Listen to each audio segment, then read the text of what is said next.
Page 127 of the Ministry of Healing. We do this every day, you'll know it by the end. The only hope of better things is the education of people in right principles. Let the physicians teach the people that restorative power lies not in drugs, but in nature. Is there an alternative to drugs? And what are the true remedies? On that same page, she says, every person should have a knowledge of nature's remedial agencies. How many? Every person should have a knowledge of the nature's remedial agencies and how to apply them. It is important both to understand the principles involved in the treatment of the sick and have a practical training to enable one rightly to use this knowledge.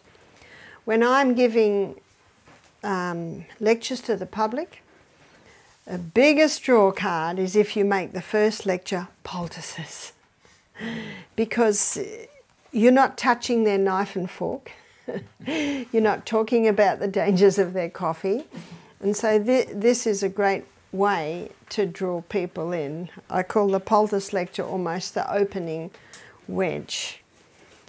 But never allow any of the poultices or herbs or even water therapies to take away from the true remedies. What are the true remedies? The true remedies are up here. And most people don't really want to know about that. They want to keep going to bed at midnight and they don't want to drink their water. They want to drink their teas and coffees or their Cokes or their sodas, and you know, they just want the fast food. So they'd much rather you talk about this. They'd much rather you talk about poultices. Well, that's a good start. And what I find is, as you present these things, it makes sense. They're so simple. And these poultices can go a long way to reducing the symptoms of disease. So medicine just treats symptoms. Well, as natural therapists, we also do too, because the symptoms are the voice of the body. And so the voice of the body is saying, this hurts. So yeah, we go there and we do what we can to stop that hurting. But whereas the drugs take away the voice, natural remedies, they do take away the voice, but in the process of taking away the voice, they're healing. Whereas the drugs take away the voice, sorry, but they're not healing. In fact, that they go against the healing powers of the body. And as we have discussed, drugs can play a role in a crisis. There's no doubt about that. So what do you do if you want reaction very quickly? Well, the hydrotherapy that we looked at yesterday, we talked about how you can get pain relief quicker than even a drug there. So certainly sometimes that can play a role. Every situation is different. But the beauty of the natural medicine is if it doesn't work, you've lost nothing. Whereas if the drug doesn't work, oh dear, now you've got the side effects. So we're going to begin by looking at the onion. And I think every home has an onion. And I'm going to look at the onion as cooked and the onion as raw. So we're going to start off by looking at the cooked onion.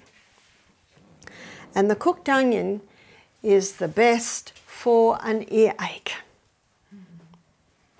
And this is one of the first poultices I ever used when my son James, who is now 43, at the age of 18 months had a bad earache, and I went to the lady next door because my first daughter had an earache at about the same age, and after six weeks and 4 courses of antibiotics, I don't want to do that again. And one of the reasons I went to the doctor is because of fear. I didn't know what to do. And my friends, my mother, they said, don't play with the ears, they'll go deaf. I don't want my daughter to go deaf. I was incredibly frustrated over this long period of time. And what's the definition of insanity? To do what you've always done and expect different results. So I'm not going to do that again. So I didn't tell anyone, because then you don't get the pressure. But I had to do something. So I went to the old lady next door. I'm 25, she's 85. What did your mother do when you had an earache as a little child? And she said, Mum would steam up an onion on the stove.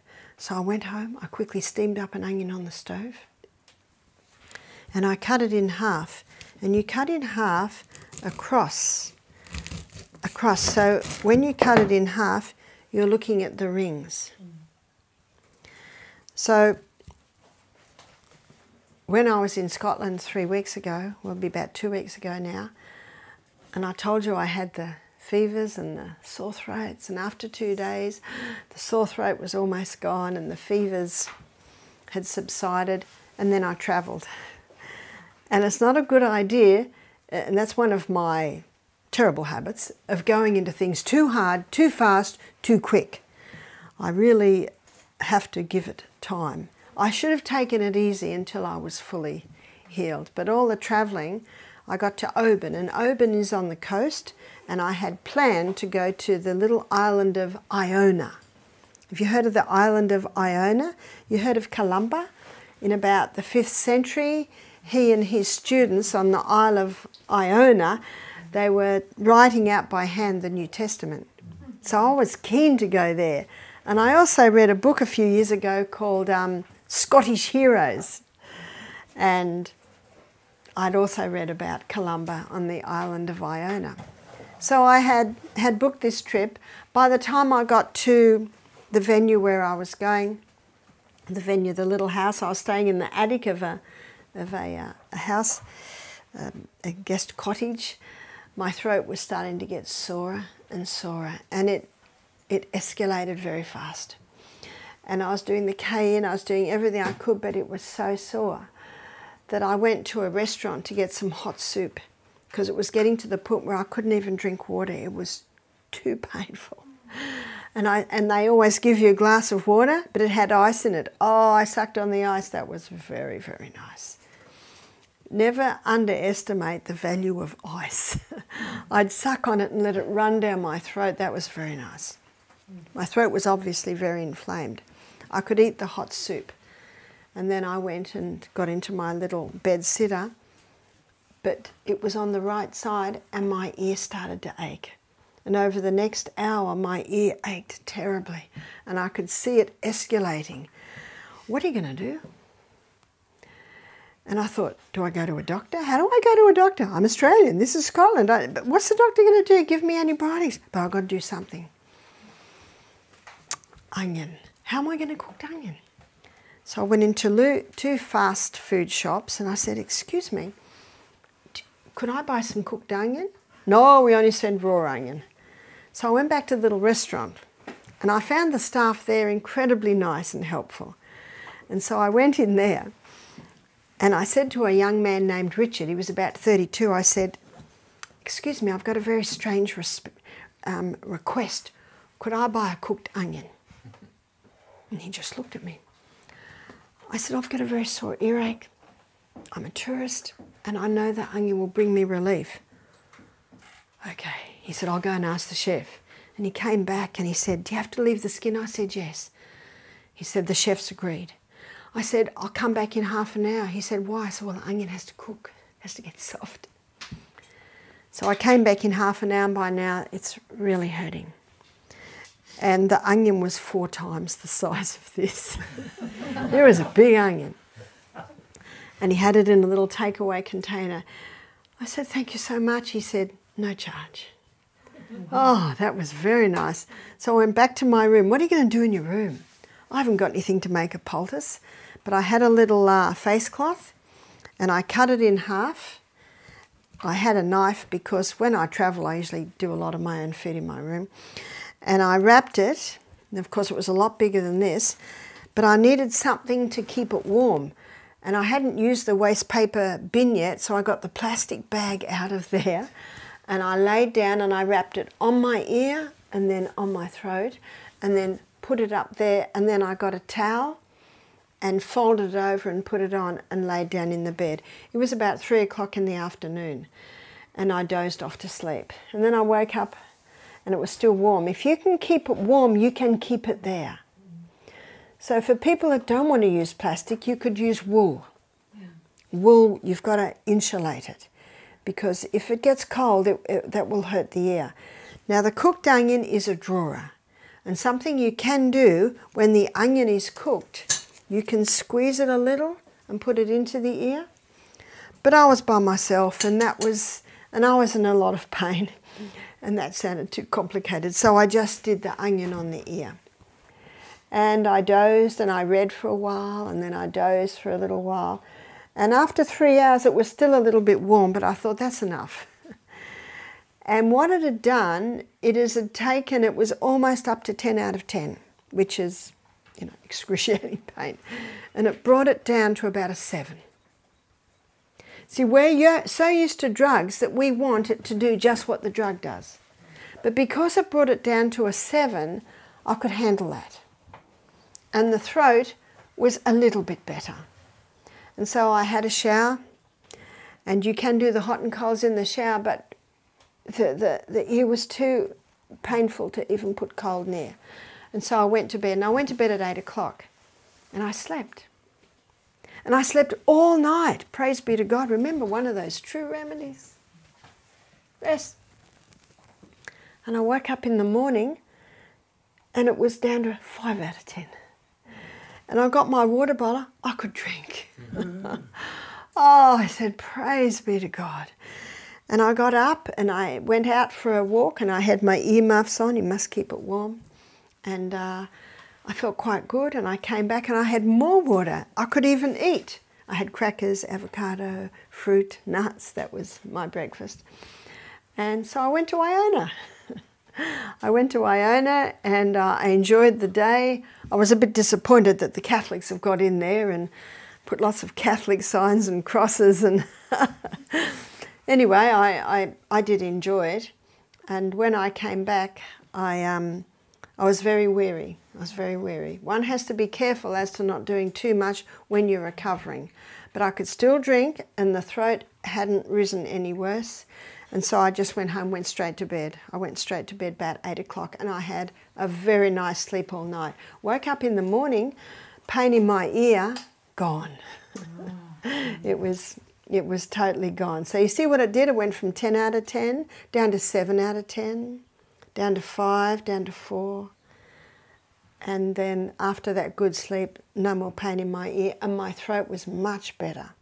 So instead of 10 out of 10, excruciating pain for swallowing, it had come right down to maybe 4 out of 10. I could drink water, and then I had to pack up, but I went on my morning walk first. Remember the true remedies? We're down by the sea, breathing in very, very deeply, could drink my water easily now. And then for lunch, I went back to that little restaurant, and would you believe that I had carrot soup, carrot and coriander soup, and then I had a sweet potato and caramelized red onion quiche, broccolini, and praise be to God when he gives you good food. And it's the first solid food that I had had for many days, really solid. And I couldn't see Richard, I so wanted to tell him. And I was just about to leave, and I saw Richard, and I went up with a big smile on my face. He said, "Did you get to Iona?" I said, "Because of the onion." I said, "Because of the onion." I said, "Thank you so much." I said, "I just want to thank you for your kindness." Do you know, he just beamed. He just beamed. Because doing good for others, it's just a beautiful thing. Now, the chef and the waiter both know about onion poultices. So it's a powerful thing to do. So here was I in a situation, what do? I'm not even at my Scottish mum's house. I'm in a little bed and breakfast type thing. Well, what are you going to do? Do you know God has a solution? God has a solution through every single situation. And whoa, have not I found that as I travel. Because hiccups happen all the way along. Don't remember Psalm 34 says, many are the afflictions of the righteous, I think it's verse 19, but the Lord will deliver him out of them all. So hiccups will happen as sure as the sun rises. And don't be surprised when they happen, because there's an enemy out there who, like a roaring lion, wants to devour us. And so, the onion. And do you know where I got this idea? A friend of mine, he always uses onion on his children. And he said they were travelling once, and he said his little boy, it was getting to evening and they still had a couple of hours before they got to their destination. The little boy yelled out, "Dad, I need an onion!" The children knew what was going to help. So I said, "What'd you do?" He said, "Oh, I just went into a restaurant." And that's where I got the idea, is I just went into a restaurant. So you can keep it on there, and what you of course do is you wrap it. And remember, those open bits are out. Keep the skin on, because that will hold it in place. Do you cut it before or after you boil it? After I boil it. And then I wrap it. Now when I first wrap it, it was still boiling, so I just held it off a little bit. And I was certainly getting the heat and the fumes, because the onion is a drawer. And whenever there's inflammation in there and the muscles cramp against it, it reduces it. Doesn't heat increase inflammation? It can, but because of the properties in the onion, that reduced it. And then eventually I could place it on the ear. So I wanted to also tell you those stories to show you that when you put an onion on your earache's not going to go. But if it can just be brought down to where it's manageable. And if my earache had risen up again, I just go and get another onion poultice. Can you see how what you're looking for, and we've talked about this a few times, is response. So it brought my 10 out of 10 pain, that's not right. It brought my 10 out of 10 pain down to 7 out of 10, and I could sleep. I could sleep with that. For the next poultice, you would use a different onion. Absolutely, because this is drawing. This is drawing.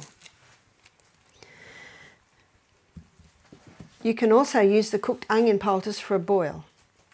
And a man rang me up. He said, "I've got boils on the inside of my nose." Woo! He said, "I get them from time to time. They are so incredibly painful." And I said to him, "Well, we advise a cooked onion." But I said, "I don't know how you can do it on the inside of your nose." I left it with him. He got back to me later. He said, "I woke up the next morning and the whole side of my face was swollen." He said, "I was in so much pain." So he said, "I just cooked the onion, cut it in half, wrapped it, and put it on the just like this, bigger than this." He said, "It brought so much relief." And he said what it did was it brought so much relief and it felt so good, I just kept it on there for 3 or 4 hours. And he said when I took it off, there was this moisture happening and it all came away. See, what the onion does with a boil, it draws everything in to the central spot of a boil, and the onion opens it. It draws it to the point, and because it's hot and moist, it'll make an opening and all comes out. He said to me, "I can't believe it." He said, "Usually I'm in pain for days." He said, "I had it on for 3 hours, it all came away," and of course once it comes away there's no pain, because it's the pressure that caused the pain. So there are 2 places to use the cooked onion. Now we're going to use the raw onion. And I'm going to demonstrate a little bit, and I'm also going to just describe a little bit. So for a sore throat, and I know one night when my throat was really hurting, when I was in Scotland, because I was probably about 3 days with the fevers and the very sore throat, I woke up in the middle of the night and it was really hurting me. So what I did was I got a cloth, I went down to the kitchen, I found an onion, and I just broke up the onion like that. Ideally you have it very, very thin. And then I folded it over like that. So now I've got that, and I put it against my... Now what I did in the middle of the night, you know, I didn't know where a cloth is, so I just used kitchen paper.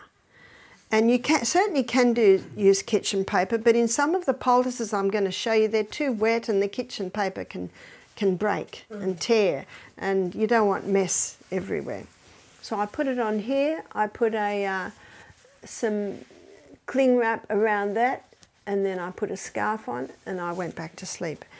And I slept very nicely.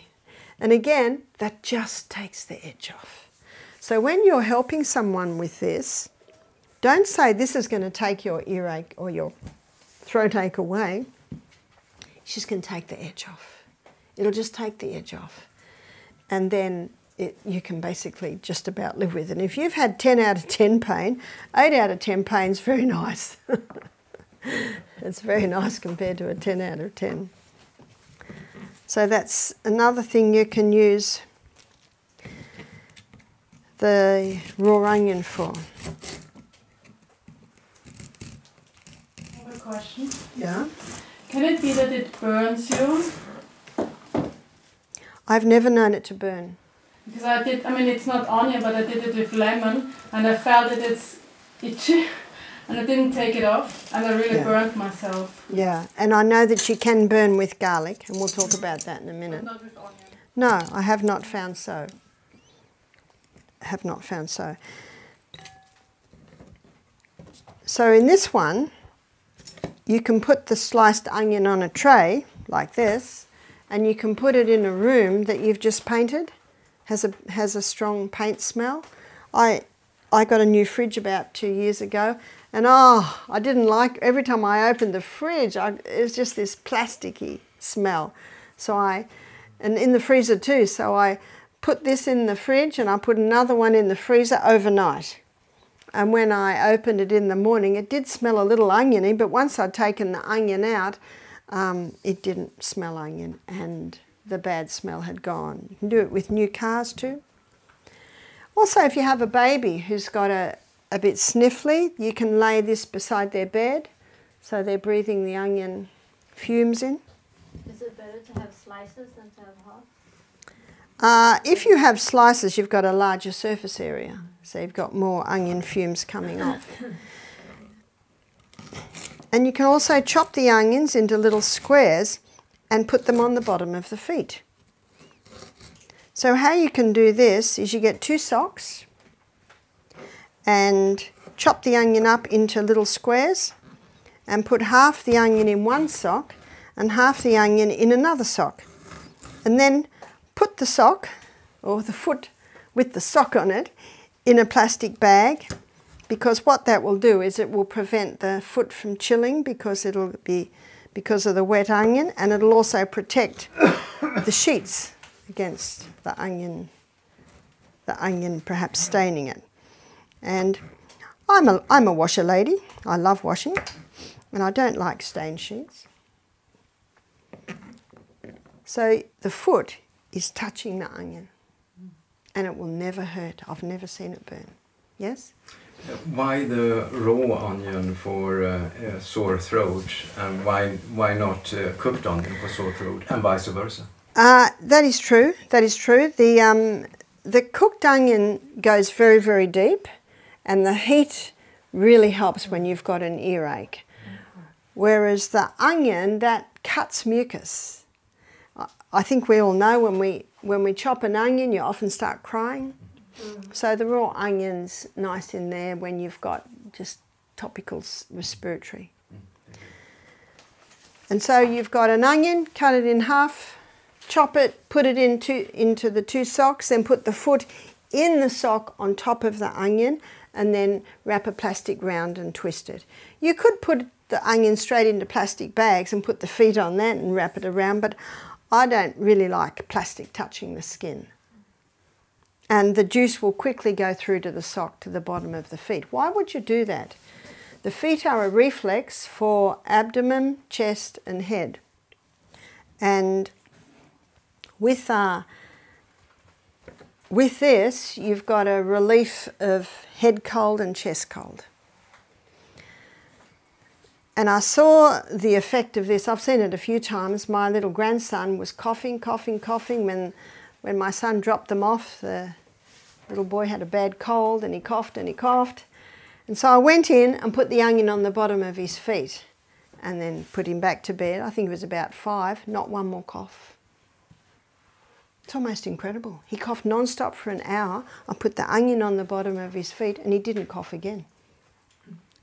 And about midnight, 1 o'clock in the morning, Grandma, can I take them off now? Okay. So I took them off his feet and just put them on the bench, went back to bed. And then I heard the other one coughing. Cough, cough, cough. Oh, no. So I got up and just put the same one on them. I wouldn't have done it a day later, but it was only a few hours. Or we can wrap it with a cotton bandage. You can, put it on. you certainly can. Anything that'll keep that onion on the bottom of the feet. But because it's all loose, putting it in a sock is handy. It touches the bottom of the feet. The biggest pores in the body are on the soles of the feet.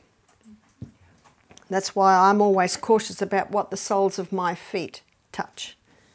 So I always buy shoes that have natural fibre and have natural fibre in your socks. And now I'm going to show you how to make an onion syrup. So to make an onion syrup, we put 1 layer of onion, chopped onion, and then we put a spoonful of honey. And this looks like nice raw honey. Oh, this is leatherwood, yeah. Leatherwoods and Tasmanian honey. And then we put another layer of onion in there, and then another teaspoon of honey. You can see I'm quite generous, nice generous teaspoon. Then another layer of onion. And then the last one, you put probably about 2 teaspoons of honey on it. And you let that sit for 24 hours. And after 24 hours, a syrup forms. So you see that's a very generous. And that syrup is your cough mixture.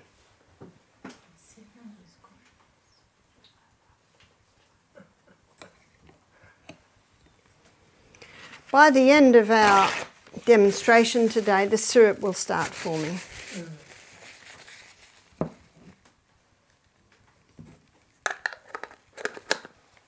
So you can see that's very thick honey, but when the syrup forms, it'll be really runny, almost like water. So you let it sit in there 24 hours, and after 24 hours you strain the onion out, and then you've got your cough syrup. Someone said to me one day, how long does it last? I said, not long in my house. When you don't give your children lollies and sugars and things, they think that's fantastic, that onion syrup.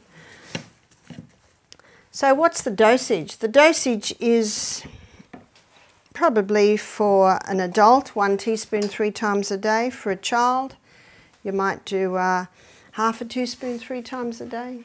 For a 2-year-old, 1/4 teaspoon. Just a little.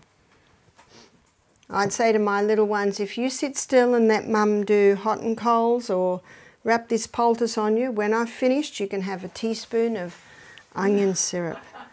Oh yes, they would gladly do that. When you do this with your children from a very young age, they are very cooperative.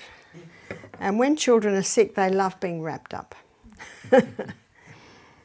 So now we're going to have a look at, you see what's happening to me. Chopping up the onion has certainly loosened my respiratory. Excuse me. So now I asked for garlic and was given this. I guess it is garlic, but it's a great big clove. And garlic is your natural antibiotic. Garlic is antibiotic, antimicrobial, antifungal. It's a very powerful herb. It's very high in sulfur. So if someone has an inflamed stomach or gut, this is not good because it can almost burn them. So if you say to someone, eat this garlic, it's good for you, and they have trouble, now you know why. No trouble. Yeah. So I'm going to give you the recipe for the flu bomb. And the flu bomb is taken if someone has the flu, someone has sinus, a cold, any respiratory problems. So the flu bomb contains garlic. Now myself, I might have that whole clove, but someone mightn't like to have that much. They might have a small clove of garlic, as much as you can bear. So I'm just saying garlic. Finely grated ginger, and that's usually about a quarter of a teaspoon. So this grater here, see this really fine one, that will grate it up nicely. And 1 drop of eucalyptus oil. If you don't have eucalyptus oil, you can use tea tree oil. And I guess if you didn't have eucalyptus or tea tree, you could possibly use oregano. But the eucalyptus oil is really nice at clearing the airways. And cayenne pepper. I'm not putting an amount on cayenne pepper because some people can handle half a teaspoon and some people can only handle a very light sprinkle.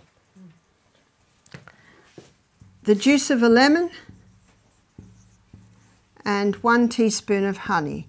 Believe me, you could put 4 teaspoons of honey in and it doesn't help. This is a strong mix. And so with that, you mix it into half a cup of hot water. And you drink it. And if someone has a cold or a flu, they could have that flu bomb 3 times a day. And often after 2 or 3 days, that's enough. So when you drink it, you don't have to chew up of course this is crushed garlic and fine grate of ginger. So when you drink it, you certainly don't have to chew it, just throw it down. Just throw it down. For some people with tender stomachs, they might be better to take that and then immediately have a bowl of soup. That might help for the stomach to accept it. But a lot of people can drink that with, even while they're on a cold fasting. So we have a lot of bush lemon trees at Misty Mountain. So when the lemons are on, we usually freeze them into little ice cubes and then put the ice cubes into bags so that in the time when lemons are $1 a lemon, we can use the ice cubes. So we had a very industrious staff member who made a huge batch of flu bombs and froze them into little ice cubes so that every ice cube was a dose. And I thought, what? But actually it's turned out to be fantastic, because if we have a guest that starts to get a bit of a cold, then you just take the ice cube out and pour boiling water on it, and by the time that ice cube's melted, it's, drinkable, and there's their flu bomb. So it's actually been very, very handy. So I think still today we have a whole lot of frozen flu bombs in the freezer. But you will find that it greatly reduces the symptoms of a cold. It helps to clear the head. Very nice on a sore throat. Chest cold, any respiratory, you can use the flu bomb. But what about a baby? You can't do that for a baby. So what you can do for a baby is finely slice the garlic. You can't let the garlic touch the skin or it will burn the skin. Remember what I said? This is high in sulfur.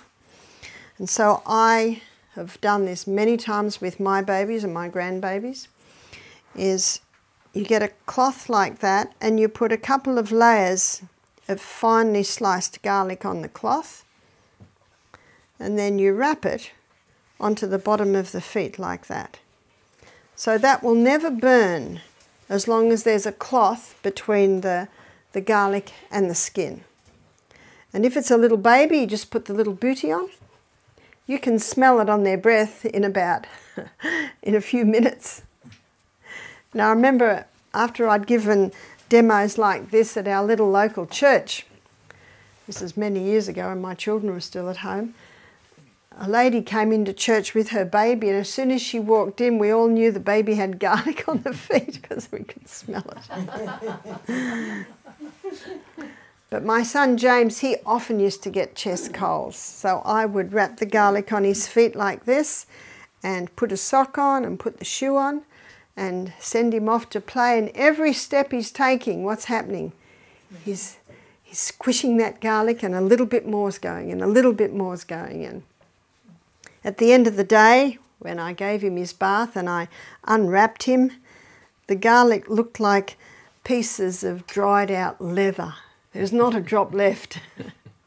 If you crush the garlic, it's too much all at once, and that can cause the burn. But if you just do the slices, then little by little, the body will take it in. So what's the garlic going to do when you do that? Remember Psalm 104 verse 14, that God gave herbs for the service of man? When that garlic goes into the blood, your body will take it where it needs to go.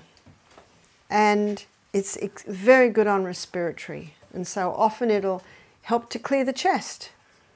It'll help to clear the airways. Now, an old lady named Daisy. Now, Daisy was about 80 when I met her, and she introduced me to a lot of natural remedies, and I was only about 25 at the time. And she told me that what she used to do to her babies if they had a cold, she'd get a drop of eucalyptus oil on her finger and she'd touch it on their fontanelle, you know, the soft spot at the top of the head. And she said that that would help to clear the airways, because you don't want to put eucalyptus here on a tiny baby. You're hesitant to put it here. They could put it on a toddler and they will breathe it in. It will certainly help. So she put it on the fontanelle. So that's, you know, first 3-4 months. And I remember when my baby had a cold and I'd put the eucalyptus oil, just one drop on the fontanelle. I'd put the bottle back on the cupboard. I'd go back to bed, lie down to feed the baby, and I found they could feed. It seemed to just clear the airways.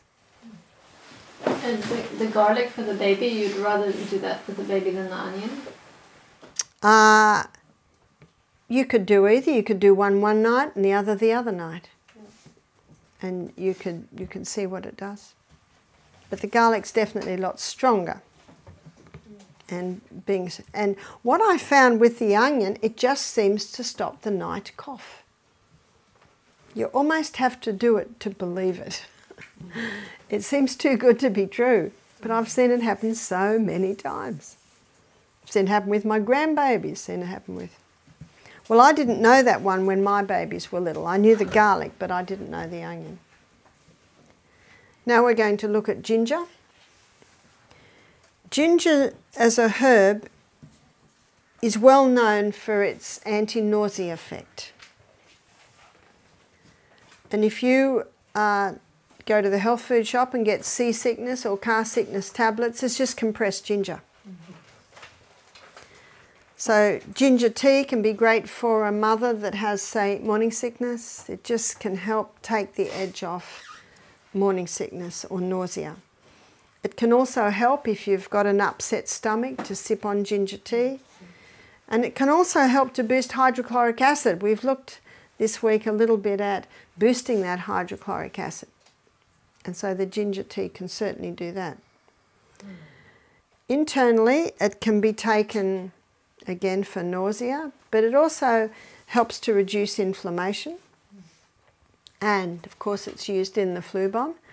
I was at a function one day and we had a break and I saw a girl with a tiny little grater like that, but it was tiny. She had a teapot and she was grating ginger, and I said, ginger tea, because that's the nicest ginger tea, is to finely grate the ginger and just pour boiling water on a teapot. It's my favourite tea. So I do a teaspoon with a cup of boiling water. Now, if you find that too strong, you just do 2 cups of boiling water. Just do it to whatever you like, but it's really got a bite. And she said, yes, she said, I'm an entertainer, I'm a singer. She said, I was in Greece, I lost my voice. And a little Greek lady made me ginger tea. She said, I sang that night. So she said, everywhere I go, I have my little grater, I have my teapot, and I buy the ginger. And she swears by it now. If you go to Asia and have a massage, when your massage is finished, they always give you a cup of ginger tea. Ginger tea can also warm a person from the inside. If a person is very chilled and they have a cup of ginger tea, it can warm them from the inside. But you can also use ginger externally. And externally, this is the way to remember, is ginger is for joints. So ginger, and you see what I do, I was allowed to cut up this tea towel. It still looked pretty good to me, but I was promised I could cut it up. What I have here is a sheet. And the sheet is good. You know, as soon as the sheets start to get a little rip in them, and after my experience with my onion, I always will travel with a square like that. And the beauty of making poultice in the cloth is there's just less mess. It's no fun if you've got bits of ginger falling through your clothes. So what we're going to do is I'm going to show you how to make the ginger poultice. And I always lay a square of plastic down. Now cling wrap is very hard to control, so I fold it over and over and over a few times so that it's a little bit more controllable. I put that down, I put my cloth down, and then I grate straight into the cloth. I'm a cook and I like as least washing up as possible. You could grate it onto a plate, but then you've got the plate, then you've got some of the juice stays on the plate. But if you do it like this, straight into the poultice, you're getting all the juice. So, and the way I'm grating it now, that's the best way to make a ginger tea. In fact, if I'm doing a ginger poultice, and all the little bits like this, I usually put in a cup and pour boiling water on that. My grandmother used to say to me a lot, she used to say, waste not, want not. And so I don't waste much. So you scrape that ginger off. Now when I say ginger's for joint, it's excellent for any joint inflammation. What the ginger appears to do is pull the inflammation out of the joint. Even muscles? Mostly joints. So here's our ginger. And that's about how much you'd use. That might be 2 teaspoons. And then you fold it over. I say we're folding over north, south and east, west. So top and bottom, and then over to the other sides, like that. And when you've made that, you turn it over. Now can you see the moisture coming out there? It's quite wet. And that's what I like to do. You have, it's probably 1.5 centimeters plastic all the way around. And what that does is that the plastic insulates it, and it also prevents spoilage of your clothes. And you would lay it onto the area like that and check that the plastic's covering it, and then tape it on or bandage it on. Now, when I was young, I had a few injuries, as I think we all do. And I had a few injuries to my lower back. Most of the time, my lower back's very happy, but I think with all the travelling that I've been doing, it was very unhappy last week, incredibly unhappy, to the point where, sometimes it was very hard to even move. And I was putting the hot water bottle on my lower back, and that brought a lot of relief, but then it got to the point where it started to inflame it even more. And I woke in the middle of the night, and I could not find a position that was not painful. So I got up and went down to the kitchen, found a grater, found some ginger. I had to go to the cook the next day and I said, look, it looks like that because I got to it in the middle of the night. And I grated the ginger, and because I didn't have any cloths, I just used the kitchen paper, put it on the plastic, laid it on my lower back, and then just put some undies on that came up high to hold it in place, and then laid down on my lower back with my knees in the air so my back's flat onto the poultice. At first it's cool, but then it took about half an hour, and the heat, so hot. See, the reason why a hot water bottle on a painful area helps is because when you're in pain, it's almost as if the muscles go out in sympathy and they cramp. And even though you try and relax, it's hard to relax when you're in a lot of pain. So what the ginger poultice does, it's pulling the inflammation out of the joint. That's causing a lot of heat in the area, and that heat relaxes the muscles. Oh, I got so much relief. I just fell asleep, and I slept for 5 hours without a break. And when I got up in the morning, my lower back was not as sore. Now, as you can see, in my travels, I have certainly been afflicted. Afflicted by many things. But I thank God for these natural remedies. And we know that this is a work that the devil hates. But I thank God that many of the afflictions of the righteous, but the Lord delivers him out of them all. And a just man falls 7 times and rises up again, is that right? And I was just very thankful that as I lectured, you couldn't tell that my back was very sore. When I sat down it hurt, but this made such a difference, such a difference. So at first I was getting away with a hot water bottle, but then it seemed to just inflame it more. But the beauty of this is it creates a heat that will relax the cramping muscles, but it pulls the inflammation out of the joint. So one lady, she had a very painful finger. It was like an arthritic finger, and she said, I haven't been able to bend my finger for a year. And she said, it's always painful. She said, sometimes it's hard to get to sleep. So we did a tiny little ginger poultice. Covered it with a little bit of plastic, taped it on, and we always ask God to bless it.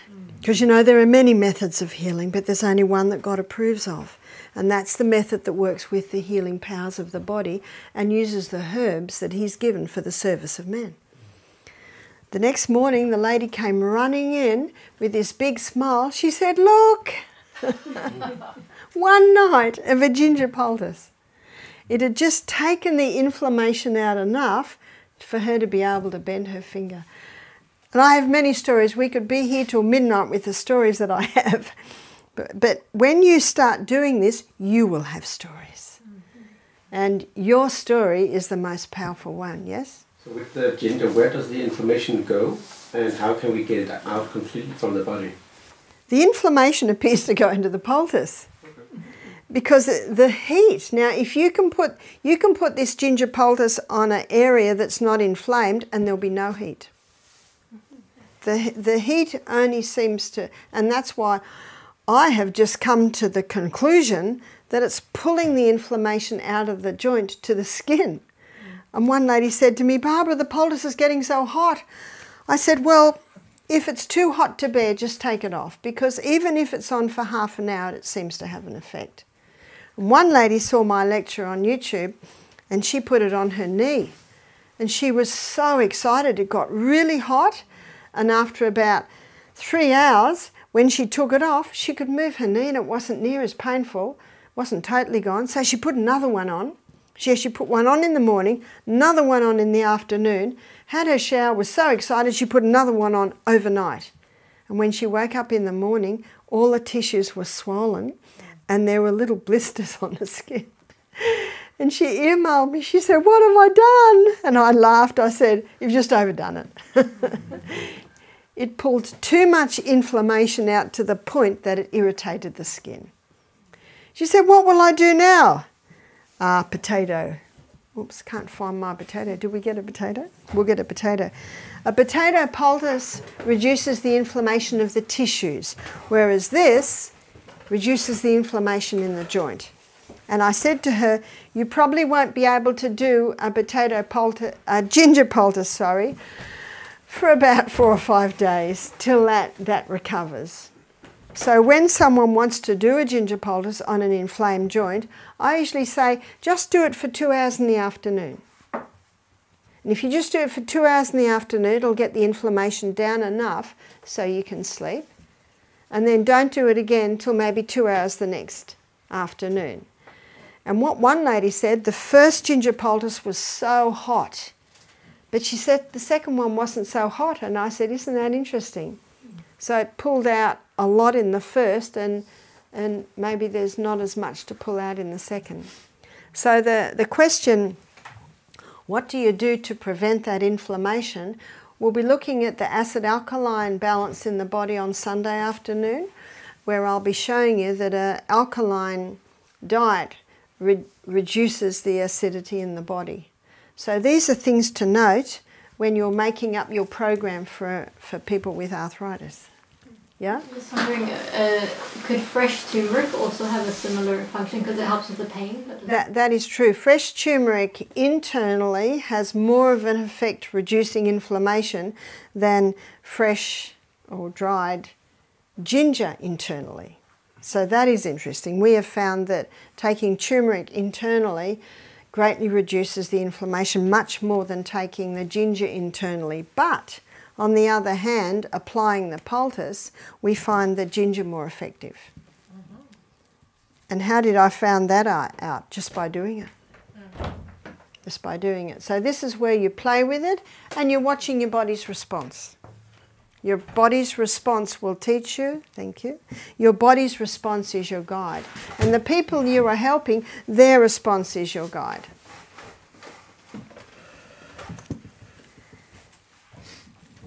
Now what you can do is you can make up this ginger poultice a few hours ahead of time. You can fold it over and you can keep that in the fridge till the person needs it. I wouldn't make it the day before because it is a fresh vegetable which will start to deteriorate. It applies the fresh ginger, not the powder. No, the ginger is the most potent. But if I have the fresh ginger in the freezer, yeah, can I use it? You certainly can. You certainly can. We often freeze our ginger, and on an inflamed joint, the frozen poultice feels very nice initially, but of course eventually the heat from it also feels nice. And this is where with someone with arthritic joints, you could do the hot and colds on them, like we looked at yesterday, hot and cold hand baths. And then after you've done that, then apply the ginger poultice. We usually apply the ginger poultice maybe 6 o'clock at night, so that by 8 o'clock we can say to our guest, does that feel good? And often they go, oh yes. So you're happy to sleep with that all night? Yes. But if we say, how does it feel? Oh, it's just too hot. You say, oh, we'll take it off because we don't want to interfere with sleep. Whereas if you put it on just before they go to bed, they could wake up a couple of hours later, it's too hot, I can't sleep. So we find that a good idea because you don't know what effect it's going to have. And some people can handle, as we looked at hydrotherapy yesterday, some people can handle more heat than others. But I find with the arthritic joints, they're usually saying, oh no, it feels lovely. We've even done one overnight and saw the lady still got it in the afternoon. I said, you still got your poultice on? She said, oh yes, I love it. I said, you could take it off now. And what we find, because we have a steam sauna at the end of every day, our guests do, is that they might have it on for 3 hours in the morning and take it off. And then they go into the steam bath and the knee gets really, really hot. Well, the skin does from the ginger poultice that they had that morning. Yes? So what is the longest time I should leave the ginger poultice on? You know, I don't think, it's really done all its work in the first probably 3 hours. 3 hours. So there is no need to leave it on any longer. But you probably wouldn't want, you know, some people have it on overnight Yeah. and then take it off in the morning, yes? The cause of arthritic joints, what do we know about that? What is causing it? So the cause of arthritic joints can be a few things, and I'll be covering that in detail when we look at the acid-alkaline lecture. See, my mother had rheumatoid arthritis to the point where she was a cripple in a wheelchair and she died at the age of 51, a cripple in a wheelchair with rheumatoid arthritis. My mother didn't know, and at that stage, I was only 25, I didn't know. I didn't know, but I realise now that Mum didn't drink any water. She would have 3 or 4 cups of tea a day. She was almost addicted to pain-killing medication. And she had meat, and the only bread she had was white bread and sugar biscuits. And wow, when I look at Mum's diet now, I just go, yes, yes, yes, yes, tick, tick, tick, tick. And what tipped the scales was my father. He wanted to change jobs. He'd been a manager in a big construction factory, but a friend of his had a Shell service station. Do you call it service station? Gas, they call it gas station. And so he wanted to change careers and run a service station. And so it meant leaving our childhood home and going to another area, and my mother did not want to go.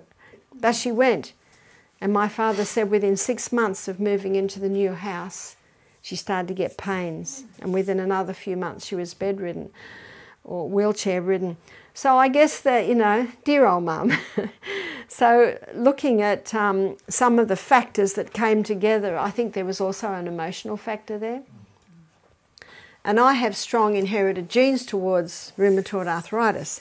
And I think the few injuries I've sustained to my lower back, I wouldn't be surprised if there's a little arthritis in there. But I manage it. I eat a largely alkaline diet. If it starts to speak too strongly to me, I put the ginger on. So another illustration of how you can manage what's happening in you. Because I'm way past 51 and I'm not a cripple in a wheelchair. So that's a good illustration that genetics may load the gun, but it is lifestyle that pulls the trigger. And my mum didn't know. So many are sick through ignorance. So that's the ginger, and we're going to look at potato. And when we've looked at potato, we're going to have a break. So let me show you potato. The potato you make very similar, the way we made the ginger. But potato is quite wet. I find it even wetter than ginger. And there's nothing worse than leaking potato poultices. So I'm very fussy how I make a poultice, because I have had some staff that are a little bit sloppy with it, and then the guests wake up in the morning, there's grated potato all through the bed, you know, and stained on the sheets. Whew. And often, if that happens, that guest doesn't want another poultice because it was just too messy. And so it's important to be very neat with your poultices. So with the grated potato poultice, it reduces joint, well, the ginger's the joint, it reduces tissue inflammation. So where would we use the potato poultice? Anywhere where there's tissue inflammation. Now you might be familiar with Ellen White's comments on James chapter 5, where it says the prayer of faith shall save the sick. I think it's James chapter 5:15. The prayer of faith shall save the sick, and the Lord shall raise him up. And Ellen White says in the Bible commentary 7a, she said, it is not enough to pray. She said, when you pray, God will bring to your mind a simple natural treatment. A simple natural treatment. Now, if you don't know any treatments, how can we bring it to mind? I love memorising, you've probably noticed. And it's taken me many, many years to memorise, but what I love about memorising is God will bring them to my mind at the exact time to speak them or share them. And so, but God could not do that if I hadn't already put them in there. And it's the same with the natural remedies. It's important in times of sunshine, and when we look at what's ahead, we're in times of sunshine really, aren't we? So this is the time to prepare. This is the time to gain a knowledge on these simple things. So there's your potato poultice. You can probably hear that's a little wet. I've seen some potato poultices and people have done almost 3 times as much potato as that, but then you've got, it drips everywhere. Now the beauty of making a poultice the way I have, you've got a lot of packing at the back, so if there is a little bit of excess juice, this packing at the back is going to take it up. And notice again, we've got probably a good 1.5 centimetres, sometimes 2, around the poultice. So where would you apply this poultice? You would apply this poultice wherever there's tissue inflammation. So if someone sprains their ankle, do the hot and colds. And remember my daughter Julia, she couldn't handle the straight ice, so we did a minute hot and a minute cold. And you'll go more to the minute cold if there's a lot of inflammation.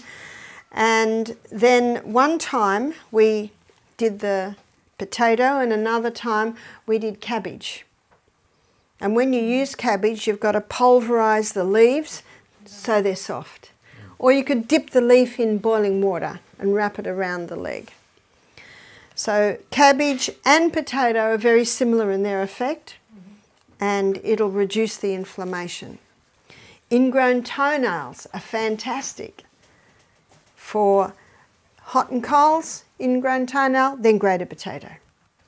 And that grated potato will get that inflammation right down, as will the hot and colds. And then, and only then, could you cut that nail. Don't even try and cut that nail when it's inflamed and sore. And I remember a man visited once and he had a toe twice as big as toes should be. And he had an ingrown toenail. He was a visitor. And some of the people were saying, let's get scissors and cut it. The poor man's looking horrified. And I said, no. We're going to do the hot and colds. That brought him 50% pain relief. How long does it take for a painkiller to work? We looked at this the other day. It takes half an hour. Well, he had relief in 15 minutes, 50% relief. And then we put a grated potato on. Oh, he couldn't stop looking at me and smiling. And he told me that he did it again when he got home, and when he woke up in the morning and took it off, the toe was right back. It looked like a dried prune. That's all right. But it had come right back to normal and it was starting to leak the pus. Okay, and then he's got total relief. There's a lot to say on the grated potato. I'd like to call a break now. And when we come back, I'm going to explore this a little bit more.